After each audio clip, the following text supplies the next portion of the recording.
Hi అండి, అందరికీ good morning. ఇంట్లోనే నెయ్యి ఎలా ప్రిపేర్ చేసుకోవాలో చూపించేసాను చూడండి. రోజు పాల మీద మీగడ తీసి అయితే ఒక గిన్నెలో వేసుకొని ఫ్రిడ్జ్లో అయితే స్టోర్ చేసుకుంటున్నాను ఫ్రెండ్స్. ఒక 20 డేస్ అనమాట ఇది.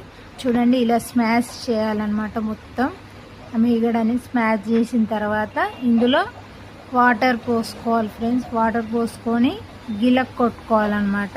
చూడండి, నేను చూపించే విధంగా చిలుక్కోండి మంచిగా.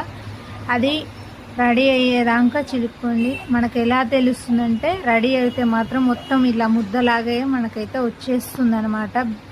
చూడండి, నేను చూపించే విధంగా వస్తే మాత్రం అది రెడీ అవుతున్నట్టు. అదంతా తీసుకొని గిన్నెలో పక్కన పెట్టుకోవాలి ఫ్రెండ్స్. పెట్టుకున్న తర్వాత మళ్ళీ అందులోనే కొన్ని వాటర్ పోసి, ఇప్పుడు మనం పక్కన పెట్టుకుని ఉంది కదా నెయ్యి ప్రిపేర్ చేసేది, ఆ ముద్దను మళ్ళీ అందులో వేసి మళ్ళీ ఒకసారి మంచిగా కడిగి పక్కన పెట్టుకోవాలన్నమాట. పెట్టుకున్న తర్వాత ఒక బాండీ పెట్టుకొని, చూడండి నేను చూపించే విధంగా స్టవ్ వెలిగించి ఒక బాండీ పెట్టుకొని అందులో అయితే ఈ మిశ్రమాన్ని అయితే వేసేసేయాలి. సిమ్లోనే ఉండాలి, హైలో అయితే పెట్టకండి ఫ్రెండ్స్.